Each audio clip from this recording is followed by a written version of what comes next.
Hello, everybody. My name is Ray. Welcome to the Evangelical Dark Web. Today, we're going to be wrapping up our coverage of the General Assembly of the Presbyterian Church in America. The 2022 General Assembly has been full of action.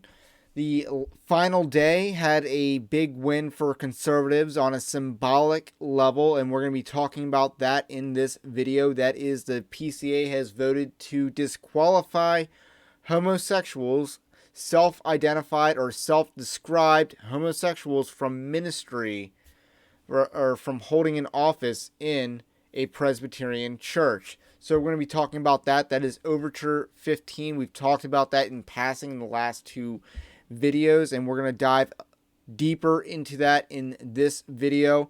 I'm going to use my own article that I've written and will publish at the same time as this video as the backdrop for this, so we have some in writing notes that we can reference here. So I titled the article and this subsequent video, PCA votes to ban homosexual elders again. And the emphasis on again is that I will continually compare the performance of Overture 15 from 2022 to Overture 23 from 2021.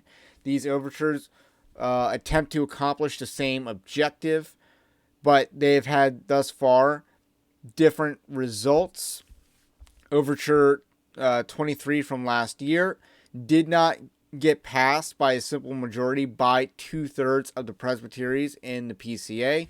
Therefore, was not on the ballot this General Assembly to be completely solidified into the Book of Church Order, which is the governing constitution of the Presbyterian Church in America. So let's just reread the language of Overture 23 as it was amended, and it was attempting to amend Chapter 16 and add a Section 4. So officers in the Presbyterian Church in America must be above reproach in their walk and Christ-like in their character. Those who profess an identity such as, but not limited to, gay Christian, same-sex attracted Christian, homosexual Christian, or like terms that undermine or contradicts their identity as new creations in Christ, either by denying the sinfulness of fallen desires, such as, but not limited to, same-sex attraction, or by denying the reality and hope of progressive sanctification, or by failing to pursue spirit-empowered victory over their sinful temptations, inclinations, and actions, are not qualified for ordained office. So that was the language, a lot longer than what we're going to be talking about in this video. So let's first read the initial draft of Overture 15, which wanted to amend a different section of the Book of Church Order, Chapter 7, or Article 7. Men who identify as homosexual, even those who identify as homosexual and claim to practice celibacy in that self-identification, are disqualified from holding office in the Presbyterian Church in America. This is a nice jab at Greg Johnson, one of the OGs of the Revoice movement. His church hosted the first Revoice conference, and he has been a lightning rod for controversy in the Presbyterian Church in America. That's not in the article. I'm just adding that because I've done some videos on this. This was recommended by the Overtures Committee. On Thursday, the Assembly would amend the language. So let's actually read the amended language. I believe this came from a Minority Report. Men who describe themselves as homosexual, even those who describe themselves as homosexual and claim to practice celibacy by refraining from homosexual conduct, are disqualified from holding office in the Presbyterian Church in America. So they broaden the language from identify to describe themselves. So identify to describe.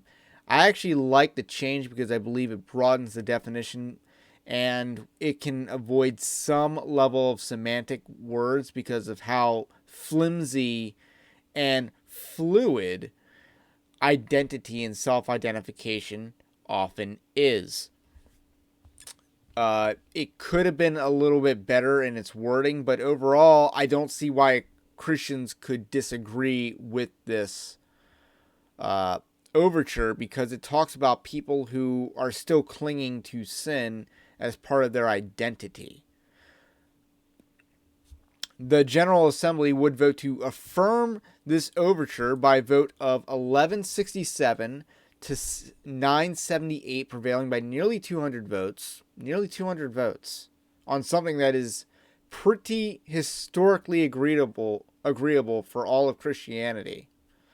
This amounts to 54.41% of the vote. Only 54.41% voted in favor of Overture 15, voting to disqualify identifying homosexuals. 45.59% would support the Revoice movement here.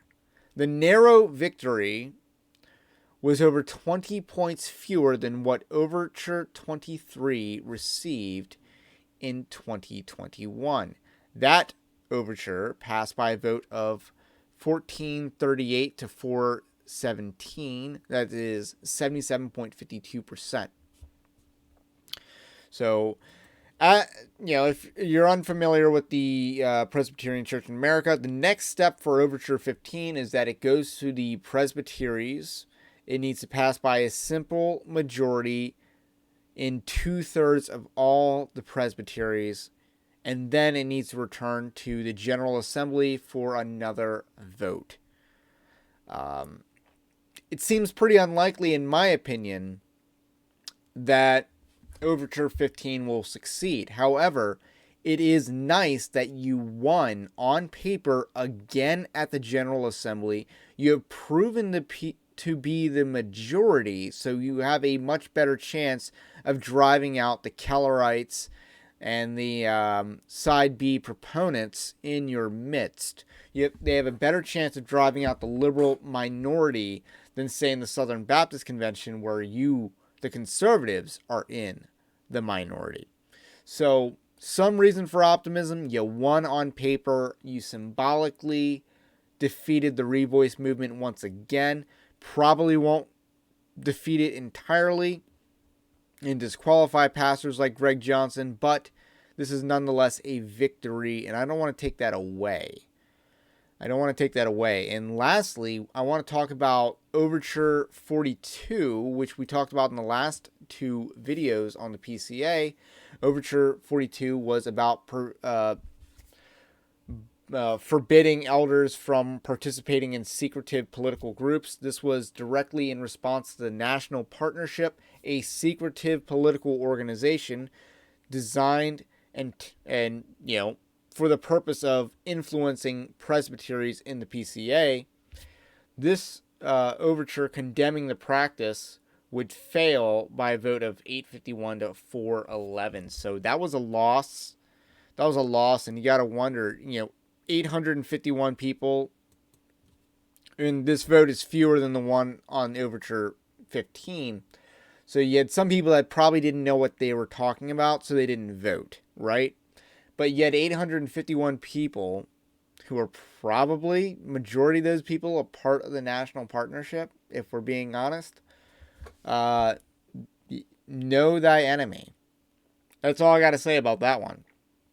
So, other words, last things I want to say about the PCA. Y'all know how to do a business meeting.